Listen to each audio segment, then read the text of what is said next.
우리 찬송가 569장 함께 부르겠습니다. 569장입니다. 선한 목자 되신 우리 주 항상 인도하시고, 우리 함께 찬양 하십시다. 569장. 선한 목자 되신 우리 주 항상 인도하시고,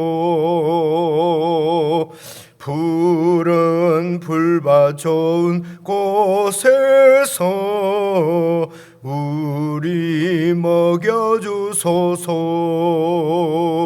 선한 목자 구세주여 항상 인도하소서.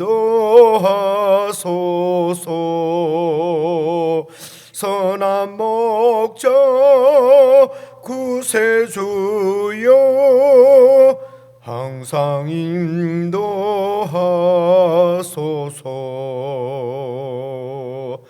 양의 문이 되신 예수여 우리 영접하시고, 길을 잃은 양의 무리를 항상 인도하소서. 선한 목자 구세주여 기도 들어주소서. 선한 목자 구세주여 기도 들어주소서.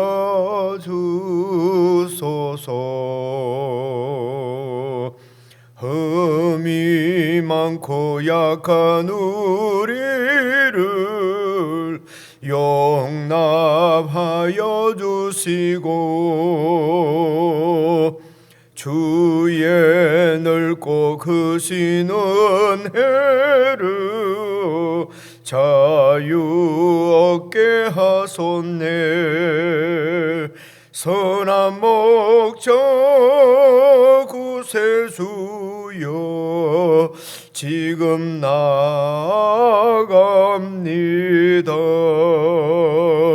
선한 목자 구세주여 지금 나아갑니다. 일찍 주의 뜻을 따라서 살아가게 하시고, 주의 크신 사랑 베푸사 따라가게 하소서. 선한 목자 구세주여 항상 인도하소서. 선한 목자 구세주여 항상 인도하소서.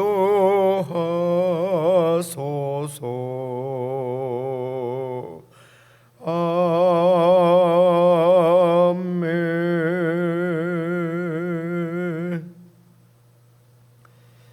하나님 아버지,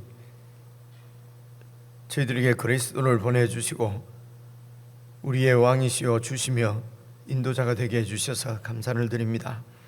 하나님 아버지, 교회가 참으로 교회의 머리이신 예수 그리스도의 인도를 잘 받아 참 진리의 길로 행할 수 있도록 성령 하나님 저희를 도우시고 인도해 주시기를 간절히 기도합니다.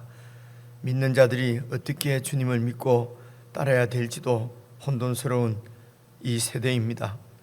저희들이 하나님의 말씀 앞에 우리의 자신들을 잘 비추고 참으로 비치신 진리의 말씀 안에서 주님의 인도를 잘 받을 수 있도록 성령 하나님 저희들을 도와주시기를 간절히 기도합니다. 오늘도 교회가 하나님 말씀을 함께 읽고 묵상할 때에 주의 영이 저희들과 함께 하셔서 하나님의 뜻을 알게 하시고 주님의 마음을 보게 하시며 영원한 하나님의 계획을 깨닫게 하셔서 주님의 뜻 가운데 주님께서 베풀어 주신 놀라운 위대하신 구원의 사역 가운데 새 하늘과 새 땅을 살아내는 데 부족함이 없도록 주님의 생명으로 충만케 해주시기를 간절히 기도합니다. 이 시간도 하나님께서 함께 하셔서 우리에게 은혜 베푸실 줄 믿고 오늘 하루도 주님께 겸손하게 의뢰하고 부탁하고 올려드리며 우리 주 예수 그리스도의 이름으로 기도드리옵나이다. 아멘.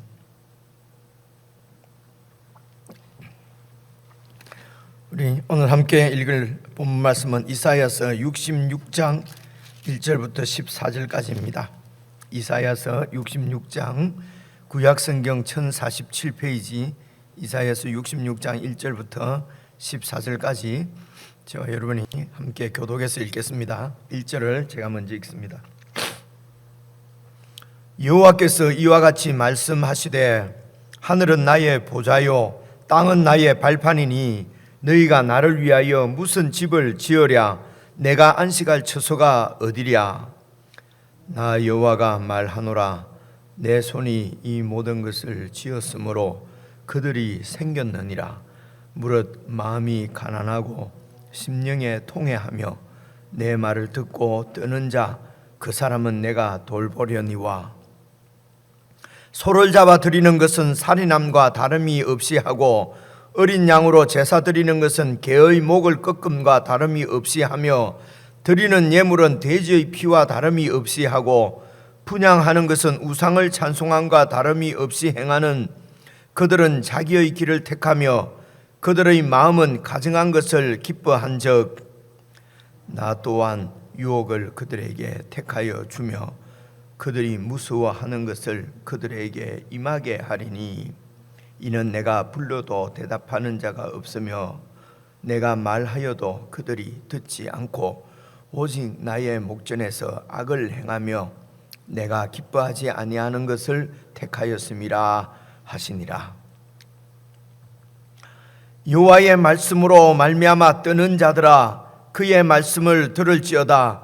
이르시되 너희 형제가 너희를 미워하며 내 이름으로 말미암아 너희를 쫓아내며 이르기를 여호와께서는 영광을 나타내사 너희 기쁨을 우리에게 보이시기를 원하노라 하였으나 그들은 수치를 당하리라 하셨느니라. 떠드는 소리가 성읍에서부터 들려오며 목소리가 성전에서부터 들리니 이는 여호와께서 그의 원수에게 보응하시는 목소리로다. 시온은 진통을 하기 전에 해산하며 고통을 당하기 전에 나말을 낳았으니 이러한 일을 들은 자가 누구이며 이러한 일을 본 자가 누구이냐. 나라가 어찌 하루에 생기겠으며 민족이 어찌 한순간에 태어나겠느냐. 그러나 시온은 진통하는 즉시 그 아들을 순산하였도다. 여호와께서 이르시되 내가 아이를 갖도록 하였은즉 해산하게 하지 아니하겠느냐. 내 하나님이 이르시되 나는 해산하게 하는 이인즉 어찌 태를 닫겠느냐 하시니라. 예루살렘을 사랑하는 자들이여 다 그 성읍과 함께 기뻐하라. 다 그 성읍과 함께 즐거워하라. 그 성을 위하여 슬퍼하는 자들이여 다 그 성의 기쁨으로 말미암아 그 성과 함께 기뻐하라. 너희가 젖을 빠는 것 같이 그 위로하는 품에서 만족하겠고 젖을 넉넉히 빤 것 같이 그 영광의 풍성함으로 말미암아 즐거워하리라. 여호와께서 이와 같이 말씀하시되 보라 내가 그에게 평강을 강같이 그에게 문나라의 영광을 넘치는 시내같이 주리니 너희가 그 성읍의 젖을 빨 것이며 너희가 옆에 안기며 그 무릎에서 놓을 것이라. 어머니가 자식을 위로함같이 내가 너희를 위로할 것인즉 너희가 예루살렘에서 위로를 받으리니 너희가 이를 보고 마음이 기뻐서 너희 뼈가 연한 풀의 무성함 같으리라. 여호와의 손은 그의 종들에게 나타나겠고 그의 진노는 그의 원수에게 더하리라. 아멘. 오늘 말씀도 그냥 처음 우리가 읽으면은 좀 복잡해 보이고 무슨 뜻인지 잘 모를 수도 있습니다. 그런데 좀 천천히 이렇게 조금 자세히 살펴보면은 어려운 말씀은 아니고요. 참 쉬운 말씀인데, 그런데 이런 말씀을 통해서 정말 우리 하나님 아버지께서 우리를 향하여서 원하시는 것이 무엇인지, 하나님이 우리에게 기대하시고 또 우리로 하여금 어떻게 하기를 원하시는지, 이제 이런 주님의 마음을 알려고 하는 마음으로 이렇게 읽으면은 참 쉽게 이렇게 읽을 수 있고요. 그리고 하나님 마음을 알 수가 있습니다. 그래서 이런 말씀을 통해서 이렇게 뜻하는 바가 무엇인지를 우리가 계속 살펴가면은 하나님이 이렇게 하기를 원하시는구나 하는 걸 우리가 자연적으로 알게 되겠지요, 그죠? 그러면은 그 하나님을 우리가 사랑한다면은 그 하나님의 마음에 들도록 그렇게 우리가 행할 수 있는 것이거든요. 근데 이런 하나님 말씀에 대해서 귀를 닫고 귀를 막으면은요, 그냥 하나님을 섬기는 것도 사랑하는 것도 내 식으로 하게 된다고요. 그냥 내 마음에 이렇게 하는 것이 하나님을 사랑하는 것이다. 아주 의식도 없이 그냥 나는 이렇게 내가 살아가는 이 삶이 그냥 하나님을 사랑하는 것이다. 그냥 이렇게 이제 우리가 생각을 하게 되는데, 이렇게 되면은 우리가 사사기에서도 쭉 살펴본 대로 이사야서도 계속 하시는 말씀이 자기 옳은 길로, 하나님 말씀에 대해서는 귀를 닫고 자기 옳은 길로 간다는 것입니다. 그냥 자기 생각에 옳은 대로 이렇게 갈 수가 있거든요. 이것이 죄거든요. 그래서 이제 이런 생각을 하면서 여러분 우리 1절부터 다시 이렇게 한번 봐보십시다. 하나님께서 지금 이렇게 말씀하시기를, 여호와께서 이와 같이 말씀하시되, 하나님께서 하시는 말씀입니다. 그죠? 하늘은 나의 보좌요. 하늘이 하나님께서 앉아 계시는 보좌라는 것입니다. 그리고 땅은 나의 발판이다. 이래 앉으면은 이제 발을 이래 얹어 놓는 것 있지 않습니까? 발 등상이죠, 그죠? 그러니까 하늘이 보좌고 이 땅은 하나님 발을 이렇게 얹어 놓는 것이라는 것입니다. 이 말은 무슨 말씀입니까? 하나님의 그 우주적인 왕권, 다시 말하면 온 세상의 주재권, 주인이 하나님이시라는 것입니다. 왜냐하면 그분이 온 세상을 지으셨기 때문에 그렇습니다. 아무것도 없는 데서 하나님께서 당신의 뜻을 따라서 이 세상을 창조하신 것이거든요. 그러니까 온 이 우주의 주인은 하나님이시다 하는 것을 지금 말씀하는 것이, 하늘은 나의 보좌요, 땅은 나의 발판이다. 그래, 이 말씀을 왜 하시냐면요, 바로 이어서 나오시오. 너희가 나를 위하여 무슨 집을 지으랴? 내가 안식할 처소가 어디랴? 이렇게 말씀하십니다. 그래서 지금 성전을 짓지 않습니까? 성전이 있습니다. 성전에서 제사를 드리는 사람이 제사장이지 않습니까? 백성을 대표해서 성전에서 하나님께 제사 드리는 사람입니다. 그러니까 이 백성들은 하나님으로부터 선택받은 선민이지 않습니까? 그렇게 생각하지 않습니까? 그죠? 선민입니다. 많은 민족 가운데서 하나님이 특별히 이스라엘 민족을 택했습니다. 택하신 이유는 제사장 백성이 되게 하시려고. 그래서 제사장 백성은 하나님을 섬기는 백성이 되게 하시려고, 그 이스라엘 백성들 중에서도 또 성전에 들어와서 하나님을 직접 백성을 대표해서 제사를 드리는 제사장, 그는 선민 중에서도 선민이잖아요, 그죠? 그러니까 이 제사장들, 소위 말하면 성전 안에서 일하는 제사장들의 프라우드가 대단했던 거예요. 오늘로 치면은 교회의 목사 그런 생각을 가지는 것입니다, 그죠? 그런 경우가 많거든요. 근데 다시 한번 말씀드립니다만, 오늘 목사나 교회 지도자들은 구약시대 때의 제사장하고는 여러분 질이 다릅니다. 절대로 구약의 제사장직을 계승한 사람들이 목사가 아니에요. 이거는 신학입니다. 이거는 기본적인 신학인데요, 이런 신학에 대해서 이렇게 무식하고 잘 모르는 경우가 많아요. 아니요, 학교에서는 제대로 배웠는데도 나와 보니까 그냥 목사가 제사장이다 그러면 얼마나 급발이 생겨요, 그죠? 이런 유혹에 그냥 이런 데 넘어가는 거예요. 그리고 바른 신학의 눈을 감아버리는 거지요. 이 부분은 또 여러 번 말씀을 드리고 앞으로도 드릴 말씀이니까 이제 이 얘기는 길게 하지 않겠습니다. 이 얘기를 하게 되면 또 오늘 말씀을 자세하게 볼 수가 없으니까요. 어쨌든 지금 이 제사장들이 성전에서 일하는 이것을 무슨 큰 권세로 알고 이제 그곳에서 그 권세를 부리는 것이죠, 그렇죠? 부리는 것입니다. 특별한 사람인 것처럼. 그래서 백성들을 하고 제사장하고는 완전히 구별되는 것이죠. 차별시켜버리는 것입니다. 하나님은 그 백성들을 다 내 양으로, 내 백성으로 다 사랑하시는데 사람들이 성직자 그리고 저기 그냥 백성들 이렇게 차별을 해버리고 구분을 해버리고 그렇게 한다는 것입니다. 그래서 이 성전을 지금 짓는 것도 하나님께서 명령하신 것이잖아요. 하나님이 모세에게 명령하셨잖아요. 성전을 이렇게 지으라고. 그것이 출애굽기 26장부터 끝장까지 나오는 것이 성전 지으라는 얘기예요. 그렇게 길게 말씀하시면서 성전을 지으라고 말씀하셔놓고 오늘 여기서는 하늘이 내 보좌고 땅이 내 발등상인데 너희들이 나를 위해서 무슨 집을 짓겠냐? 내가 안식할 곳을 어떻게 짓겠느냐? 그죠? 그래서 여러분 성전 안에 그 지성소가 있습니다. 성전 중에서도 지성소가 있고 지성소 안에는 언약궤가 있습니다.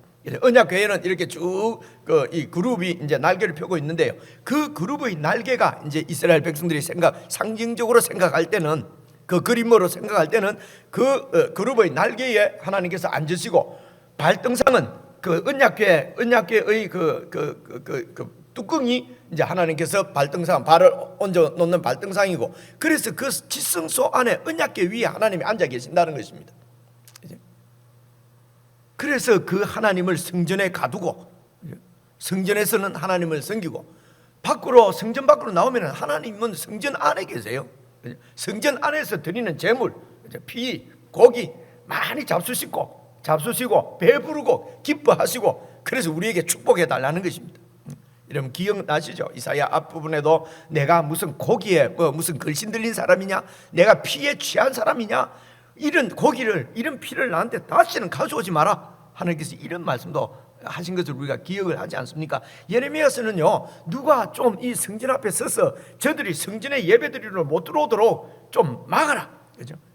그런 말씀도 있거든요. 이제 이런 말씀들을 잘 기억을 해서 보면 성전을 지으라고 하신 분이 왜 지금 여기서는 성전을 짓지 마라, 성전이 무슨 내가 그 안에 살겠느냐, 이제 이런 말씀을 하시는 이유가 이제 제가 설명을 드리는 것보다요 2절부터 읽어보시면 나와요.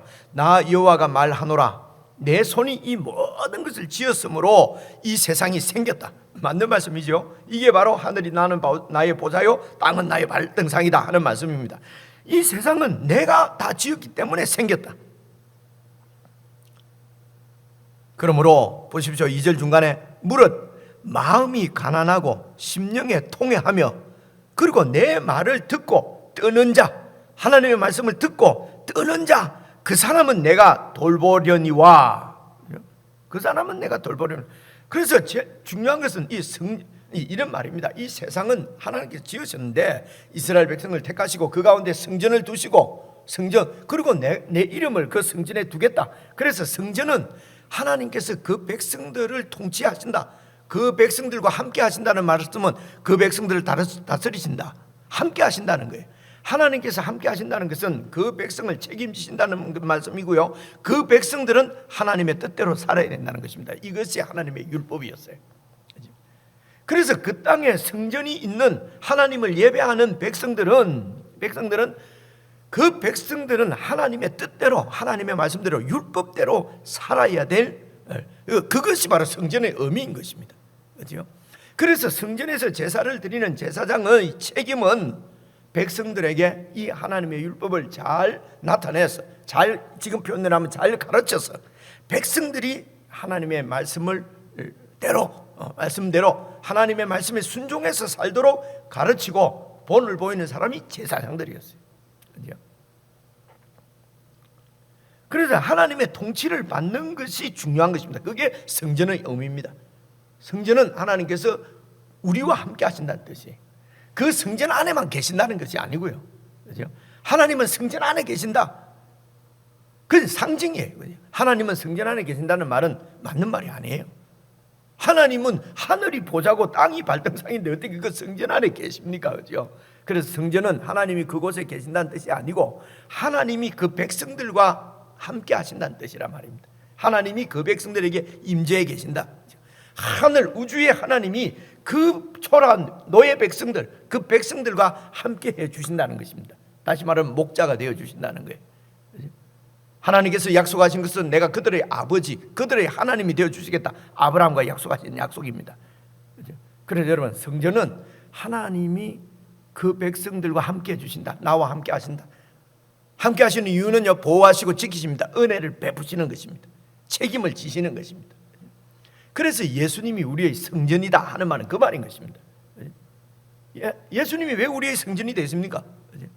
예수님 안에서 하나님을 섬기고 하나님께 나아갈 수가 있고, 예수님 안에서 하나님의 보호와 은혜와 통치를 받을 수 있고, 예수님 안에서 하나님이 우리와 함께 하신단 말입니다. 임마누엘이죠. 이게 임마누엘입니다. 이것이 성전의 의미거든요. 그래서 성전은 하나님의 말씀을 위중하게 아주 무겁게 생각하고, 그 말씀에 뜨는 자, 하나님께서 하시는 말씀에 뜨는 자, 그 말은 그 하나님 말씀을 무서워하고 이런 말이 아니라 정말 엄중하게 생각하고 하나님의 말씀, 그분의 뜻을 잘 살펴서 어떻게 하는 것이 하나님 말씀대로 사는 것인가, 어떻게 하는 것이 하나님 말씀에 순종하는 것인가, 이 말은 어떻게 하는 것이 하나님의 마음에 들도록 우리가 살 것인가, 이 말씀을 내 말을 듣고 뜨는 자, 그 사람은 내가 돌보려니와 이래 돼 있잖아요. 그죠? 여기에는 정말로 여러분 연필로 줄을 아주 아마 새까맣게 중요하게 쳐넣어야 되는 것입니다. 그죠? 그래서 이렇게 하나님의 말씀을 듣고 뜨려고 하면은요, 마음이 가난하고 심령에 통해하지 않으면은 하나님 말씀을 엄정하게 받을 수 없어요. 그죠?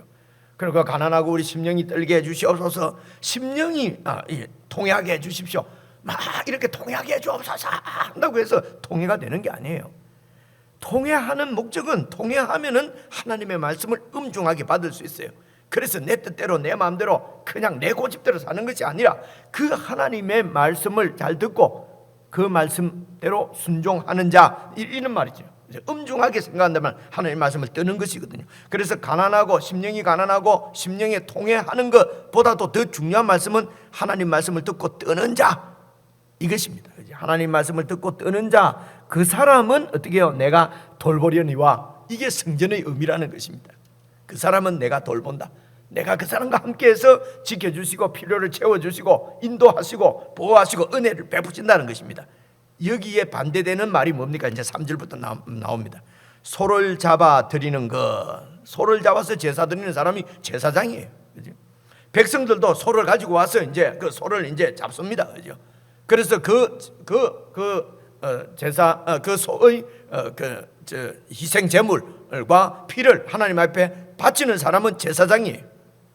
근데 이렇게 소를 잡아 드리는 것은 보십시오, 살인함과 다름이 없이 하고, 또 살인한다는 말이 무슨 말입니까? 좀 이따 설명드리겠습니다. 그리고 어린 양으로 제사를 드리는 것은 개의 목을 꺾음과 다름이 없이 하며, 그리고 드리는 예물은 하나님께 예물을 바치는데요, 제사 드릴 때 예물을 바치는데 돼지의 피를 바치는 것과 다름이 없이 하고, 하나님 앞에 또 향불도 피웁니다. 분향하는 것은 우상을 찬송하는 것하고 다름이 없이 행하는 그들은 어떤 사람입니까? 자기의 길을 택하며 그들의 마음은 가증한 것을 기뻐한즉, 이 가증한 것은 성경에, 구약 성경에 가증한 것이라고 나오는 것은 그의가 우상을 얘기합니다. 행하는 그들은 자기의 길을 택하고 그들의 마음은 가증한 것, 우상을 섬기는 것을 기뻐했다. 그래서 여기서 소를 잡아서 드리는 것, 소가 하나님 앞에 드리는 제물이지요. 소, 양 이런 게 제물입니다. 소를 잡아서 하나님 앞에 드리는 것이 살인함과 다름이 없다는 것은, 그때 이방 우상을 섬기는 데는 여러분 그 인신 제사를 얘기하는 것입니다. 사람을 죽여서, 그렇죠? 사람을 희생 제물로 바치는 거거든요. 그런데 우상을 섬기는 그들과 똑같은 마음으로 하나님 앞에 이렇게 소를 바친다는 것입니다. 그리고 그 다음에 봐보십시오. 양으로 제사는 드리는데 개의 목을 꺾어서 드리는 거하고 똑같지 않나요? 개의 목을 꺾어서 하는 이 우상 섬기는 이방 제사였어요. 율법에는 개를 꺾어서, 개의 목을 꺾어서 하나님 앞에 드리는 법이 없어요. 하나님 앞에 드리는 제물은 정한 제물, 이렇게 부정한 동물 다 이렇게 나눠놓은 이유가 정한 제물만 하나님에 드릴 수 있어요. 소, 양, 염소 이런 것이죠. 개는 아니에요. 그렇죠? 그래서 이렇게 하나님을 섬기는 것을 우상 섬기듯이 한다 라고 하는 뜻도 있고요. 그 다음에 66장 여러분 그 17절 내일 말씀인데 17절 한번 봐보십시오. 17절을 보시면은 스스로 거룩하게 구별하며 스스로 정결하게 하고, 이렇게 하나님 앞에 예배 드린다, 스스로 정결하게 하고 구별한다는 말은 하나님 앞에 예배 드리는 모습이에요. 하나님 앞에 제사도 드리고, 그리고 동산에 들어가서 그 가운데 있는 자, 동산 안에 있는 자를 따라서 돼지고기와 가정한 물건과 쥐를 드리고 먹는 자, 먹는 것은 이제 제사 드리고 나면 이게 먹는 거거든요. 하나님 앞에 드리는 제사도 그 화목 제물은 그렇잖아요. 그러니까 이 말씀은요, 다시 3절로 왔어요. 2절 중간부터 3절 말씀은요, 하나님 앞에 제사도 드리고 또 우상도 섬기고, 혼합주의를 얘기하는 것입니다. 이들이, 이스라엘 백성들이요, 하나님 앞에 제사 드리는 것을 멈춘 적은 없어요. 그래서 그들은 하나님을 잘 섬겨, 하나님 이렇게 하나님을 잘 섬기고 말씀대로 예배도 드리는데 왜 축복 안 해주십니까? 이 얘기거든요. 하나님을 떠난 적이 없어요, 이 사람들은. 그런데 하나님 앞에 제사도 드리고, 그리고 살인해서 드리고, 개의 모습을 꺾어서 드리고, 돼지 피를 바쳐 드리고 하는 우상도 겸하여 섬겼다는 것입니다. 하나님 앞에 분향도 하고 또 우상 앞에서 찬송하고. 그래서 이것은 하나님의 길을 따르는 것이 아니고 자기의 길을 택한 것이란 말입니다. 그렇죠? 자기의 길을 택한 것이. 그래서 하나님을 섬기는 것도 자기의 유익입니다. 자기의 출세, 자기의 이런 뭡니까, 성공, 그렇죠? 자기의 이런 건세를 잡기 위해서, 자신의 이익을 위해서 다 이런 것들을 이 하나님 앞에 제사 드리는 것도, 하나님을 섬기는 것도, 그죠? 이것을 자기의 길로 택했어. 말씀대로가 아니고 자기한테. 그래서 하나님보다도 더 위에요. 하나님도 그냥 마음대로, 내 마음대로, 그죠? 내 말 안 들으면 하나님도 죽어요, 그죠? 이런 불경하고 참 이런 상태가 되어버리거든요. 그래서 그들의 마음은 가증한 것을 기뻐하는 거예요. 우상 숭배는 탐심이죠. 자기의 탐욕이 채워지면 이게 기쁜 거예요. 오직 자기의 이익을 따라서 행한다고 얼마 전에도 나왔잖아요, 그죠? 이렇게. 그래서 하나님의 말씀에는 귀를 막는 것입니다. 그래서 4절입니다. 그래서 나 또한 유혹을 그들에게 택하여 준다는 말은 하나님을 온전히 섬기는 것이 아니라 자기의 욕심을 따라서 되도록 유혹을 줘버린다는 것입니다. 그래서 예수 안 믿는데도 왜 이렇게 잘 됩니까? 그죠? 그 유혹이죠. 예수 안 믿고 잘 되는 것 따라서 계속 살아가면은 지옥이죠. 결말은요. 이게 유혹이란 말이에요. 이게 시험이란 말입니다. 여러분, 소위 말하는 축복, 잘 되는 것, 형통한 것, 예수 안 믿는데도, 안 믿는 사람은 놔두고 예수 믿는 사람이 하나님 앞에 신실하지도 않는데도 하는 일마다 잘 돼, 막 기도하면 다 들어줘. 여러분, 이건 유혹입니다. 이런 걸 동경을 하면 안 돼요. 하나님이 주시는 유혹이에요. 계속 보십시오. 그들에게 택하여 주며 그들이 무서워하는 것을 그들에게 임하게 한다. 이 말은요, 왜 이들이 우상을 막 이렇게 섬기냐면요, 그들에게 닥칠 재난, 재앙 같은 것을 좀 우상이 막아달라고. 하나님도 막아주지만 이 갖고는 안심이 안 되고, 우상도 섬기면은 재수 좋게 해달라고. 그죠? 혹시라도 재수 없어가지고 또 이렇게 자빠졌는데도 코가 깨지고 이러면 안 되니까. 그래서 이제 그 두려움 때문에 우상을 섬기는 거거든요. 이 두려움이 왜 생깁니까? 하나님을 완전하게 믿지 못하기 때문에 두려움이 생겨요. 그래서 이 두려움 때문에 우상을 섬기는 거거든요. 오늘날 치면은 돈을 믿고요, 그죠? 하나님만 믿어가지고는 이 불안해서 안 되겠어요. 그래서 돈도 믿고 권세도 믿고 힘 있는 사람도 믿고 친척도 믿고, 그죠? 그래서 주위에 아는 사람이 좀 있으면은 좋고, 그죠? 든든하고, 아는 사람이 없고 하나님만 있으면 불안하고. 그래서 무서워서 두려워서 우상을 섬기는 거거든요. 그런데 하나님께서 그 두려워하는 것, 네가 두려워하는 것을 네게 임하게 할 것이라는 것입니다. 왜 이렇게 하십니까? 하나님이 무슨 죄송합니다, 좀 표현이 생각이 안 나는데 막 우리한테 고장을 부리시려고 하는 것이 아니고, 그 두려워해서 우상을 섬기는데 우상이 그 두려운 것을 막아주느냐 못 막아주느냐, 너 봐라 이것입니다. 그래, 이것도 사랑입니다. 하나님께서 깨닫게 하시려고. 그래서 4절을 다시 보시면요, 나 또한 유혹을 그들에게 준다. 이렇게 축복을 받기 위해서, 자기가 잘 되기 위해서, 만사 형통하기 위해서 우상을 섬기니까 좋다. 그러면은 너 원하는 대로 해봐라. 그렇게 해서 유혹을 택하여 주고, 또 반면에 그들이 무서워하는 것도 그들에게 임하게 하리니, 이유가 뭡니까? 이는 내가 불러도 대답하는 자가 없고, 이제 그들입니다. 모두가 아니고요. 그렇게 자기 길을 가는 사람들, 하나님 앞에 제사도 드리면서 우상도 섬기는 자, 표본이 바로 이 성전에 있는 제사장이죠. 오늘 치면 목사들이죠. 그죠? 장로들이죠. 지도자들이죠. 이는 내가 불러도 대답하는 자가 없으며, 보십시오, 내가 말하여도 그들이 듣지 않고 오직 나의 목전에서 악을 행하며 내가 기뻐하지 아니하는 것을 택하였다. 우상을 섬긴다. 그죠? 그래서 이제 이런 자들을 5절 6절은 하나님이 심판하시겠다는 말씀입니다. 보십시오. 여호와의 말씀으로 말미암아 뜨는 자들아. 잘 보시면요, 이제 이 신실한 자들입니다. 여호와의 말씀 때문에 뜨는 신실한 자들아, 그의 말씀, 하나님의 말씀을 들을지어다. 뭐라고 말씀하십니까? 보십시오. 이르시되 너희 형제가 너희를 미워하고 내 이름으로 말미암아 너희를 쫓아낸다 이거지. 쫓아내는 사람이 누굽니까? 너희 형제들이. 너희 형제, 주로 제사장들이지요. 너희 형제가 너희를 미워한다. 이유가 뭡니까? 하나님의 말씀에 떨거든요. 신실하거든요. 그죠? 그래서 그들을 쫓아낸단 말입니다. 왜 쫓아내냐면은 그들은 그렇게 하나님을 신실하게 믿는 것이 자기들이 하나님을 믿는 방법하고 달라요. 자기들은 하나님도 믿고 또 우상도 섬기고 하나님도 믿고 돈도 믿고 하나님도 믿고 권세도 믿고, 그죠? 믿는데 이 사람들 말이 오직 하나님이십니다. 하나님 말씀에 대해서 정말 두려워하고 그 말씀대로 순종한단 말입니다. 떨기만 하는 것이 아니고 그 말씀을 엄중하게 받아서 그 말씀대로 산다는 거죠. 그러니까 이게 완전히 다르잖아요. 그러니까 그 형제들이 너희를 쫓아내면서 뭐라고 얘기합니까? 이르기를 여호와께서 영광을 나타내사, 여호와께서 영광을 나타낸다는 것은요, 살아계신 하나님께서 당신의 그 구원 역사를 보여주시는 것입니다.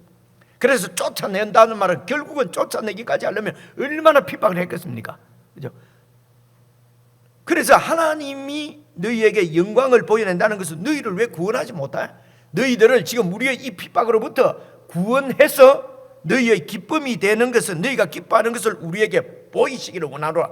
조롱입니다. 지금 이거는 하나님을 조롱하는 거예요. 그래서 말씀에 대해서 뜨는 자, 신실하게 이렇게 하나님 말씀을대로 순종하는 자, 내 생각이나 내 이런 이 고집이나 내 경험이 아니라 내 이익을 위해서가 아니라 하나님 말씀에 들고 그 말씀대로 내 마음을 바꾸고 그 생각을 바꾸고 말씀대로 살려고 하는 사람들을 이 형제들이 쫓아낸단 말입니다. 쫓아내면서 하나님이 너를 구원하는가 보자. 진짜로 하나님의 영광이 나타나는가 보자. 그래서 이들은 하나님을 믿지 않는 사람입니다. 믿지 않는데 하나님 앞에 제사를 드리는 거예요. 여러분, 하나님도 믿으면서 우상을 섬기는 거 아니냐? 아니에요. 하나님은 말씀하시기를 우상을 섬기는 자는 내 앞에 아무리 제사를 드려도 우상을 섬기는 사람일수록 하나님 앞에 더 큰 제물 바치고 더 이렇게 호화롭게, 내용이 없을수록 예배 형식도 얼마나 무슨 오케스트라 뭐니, 그죠? 비본질적인 것으로 가득 채워서 장엄해야 된다 이러면서 뭐요? 이렇게 장엄한 성전 이렇게, 그죠? 장엄해야 마음이 좀 어떻게 된다. 이런, 여러분, 이 눈에 보이는 거칠애나 이런 형식적인 것은요, 알맹이가 없을수록 더 요란해지는 것이에요. 이런 것들이 또 우리의 유혹이라는 것입니다. 막 요란하게 이렇게 해두니까 거기에 뭔가 하나님이 있는 것처럼, 그렇게 해서 알맹이를 놓쳐버리는 것이죠. 하나님 말씀에 떨지를 안 해요. 하나님 말씀을 엄중하게 생각지를 안 해요. 이제 이런 말씀을 지금 하시는 것입니다. 그죠? 그래서 보십시오. 하나님이 살아계신 것을 우리에게 보여봐 하였으나 그러나 그들은 5절 마지막 수치를 당하리라 하셨느니라. 6절입니다. 떠드는 소리가 성읍에서부터 들려오고 목소리가 성전에서부터 나는데, 이 떠드는 소리, 목소리가 성전에서부터 들리는 이 목소리가 뭐 하는 거냐? 여호와께서 그의 원수에게 보응하시는 목소리로다. 이렇게 하나님 앞에 제사 드리고, 그죠? 양을 잡아 드리고 소를 잡아 드리고 이 사람들을 하나님께서 원수라고 얘기하시는 거예요. 그죠? 원수라고 얘기해. 하나님의 원수예요. 하나님의 백성들을 오도하고 백성들을 이렇게 지옥 구렁텅이로 끌고 가는 원수라고 말씀하는 거예요. 그래서 이 하나님의 심판이, 여러분, 성전에는 임하지 않을 거라고 생각하잖아요. 하나님이 계신데 어떻게 성전이 망하느냐? 근데 이 하나님의 심판이 성전에서부터 시작된다는 것입니다. 그래서 성전이 여러분 무너지는 것입니다. 이렇게 가나안 땅에 들어간 이스라엘 백성들은요, 하나님의 말씀을 어제도 말씀드린 대로 지켜야 될 백성들이 하나님도 섬기고 가나안 땅에서, 여러분, 특별히 그 BC 8세기입니다. 이 북쪽 이스라엘이 망하는 게 721년인데요. 그러니까 800년 그리고 700년대 후반에는요, 이 이스라엘과 남쪽 유다가 아예 하나님 섬기고 그냥 우상 섬기고 이걸 같이 했어요. 같이. 그래서 거기에 이제 이사야나 미가나 혹은 이런 많은 호세아 이런 선지자들이 그렇게 이제 하나님 말씀을 전했는데도 그들이 듣지를 않았어요. 듣지 않았다 그러잖아요. 듣지 않고 돌이키지 않았습니다. 그래서 멸망했거든요. 하나님이 심판을 하신 것입니다. 이 말씀대로. 그래서 북쪽 이스라엘도 721년에 멸망하고 남쪽 유다는요 586년에 멸망해서 완전히 이게 바벨론 포로로 다 잡혀갔어요. 그리고 이 포로민들을 다시 데리고 와서 성전을 지었어요. 성전 짓는데 20년 걸렸어요. 그리고 성벽까지 쌓는 데는요 80년 걸렸어요. 80년. 그렇게 해서 성전을 완성하고 예루살렘 성을 다 쌓고 났어도 이들은 그 성전에서 하나님을 섬길 때도 똑같이 오늘 이렇게 이전에 실패했던 그대로 소를 잡아드리면서 그것을 사람 잡아드리는 것처럼 어린 양으로 제사 드리면서도 개의 목을 꺾어서 섬기는 우상 섬기듯이 소제를 드리면서도 어떻게 해요? 소제를 드리면서도 돼지피 드리는 거하고 똑같이 같이 했다는 것입니다. 그래서 이 백성들을 이제는 하나님이 이런 백성들을 어떻게 심판해야 되겠습니까? 심판이 BC 400년부터 예수님 오실 때까지 하나님이 말씀하지 않는 것입니다. 하나님의 계시가 끊어져 버린 것입니다. 암흑입니다. 여러분 이게 심판이에요. 그 암흑 가운데서 하나님께서 보내신 진리의 말씀이신 예수 그리스도가 이 땅에 오신 것이죠. 빛으로 오신 것이죠. 진리의 말씀으로 오신 것이죠. 이게 하나님의 언약을 지키시는 신실한 사랑이었습니다. 그래서 그 예수님을 통해서 이제는 이 백성들을 심판하셔야 되는데 그 심판을 하나님의 아들 예수 그리스도에게 심판을 하셔서 십자가에 죽으신 것입니다. 그리고 그분을 다시 살리셔서 이제는 그분 안에서 다시 언약을 성취시켜 가는 것이 바로 하나님의 이 교회입니다. 이 교회가 그래서 새 이스라엘이라고 하는 것이에요. 그래서 교회는 예수 그리스도의 십자가를 보고는 물론 내 죄가 다 사함받았구나 좋다가 아니라 예수님께서 달리신 십자가를 보고는 하나님이 나를 심판하셨다. 이미 옛사람은 죽었다. 심판받을 나는 죽었다. 이제 새로운 피조물로 살아난 나는 새 하늘과 새 땅을 살아야 된다. 새 하늘과 새 땅이 뭡니까? 하나님이 통치하시는 하나님의 나라를 얘기하는 것입니다. 그래서 예수님이 우리 보고는 먼저 그의 나라와 의를 구하라. 죽더라도 하나님만 바라보고 하나님의 의만 구하고 하나님의 말씀대로 살아서 이렇게 창피를 당하고 조롱을 받더라도 하나님 말씀대로 살아서 하나님 말씀은 힘으로 하는 것이 아닙니다. 십자가에 죽는 것입니다, 여러분. 그렇죠? 이 하나님 말씀에 뜨는 자를 하나님께서 이제 7절부터 14절까지는 그런 하나님 말씀에 뜨는 자를 하나님이 어떻게 지키시는지, 어떻게 보호하시는지, 어떻게 은혜를 주시는 건지 하는 내용을 여러분 쭉 읽어보시면은 조금 어려울 수도 있는데요. 이렇게 생각하면 됩니다. 7절부터 9절까지는 이제 아이 낳는데 아이를 못 낳을 것 같이 그렇지만 이런 하나님의 뜻은 아이를 그냥 쑥 낳는 것처럼 하나님 뜻이 이루어진다. 10절부터 14절까지는요. 젖먹이가 그냥 엄마 품에서 젖 많이 먹고 있으면 얼마나 평안합니까? 그렇게 되도록 하나님께서 자기 백성을 그러니까 말씀에 뜨는 자들을 이렇게 보호하시고 지키실 것을 말씀하는 것이 14절까지입니다. 여러분 개인적으로 읽으셔도 이해하실 줄 믿고 여러분 개인적으로 묵상하시도록 하겠습니다.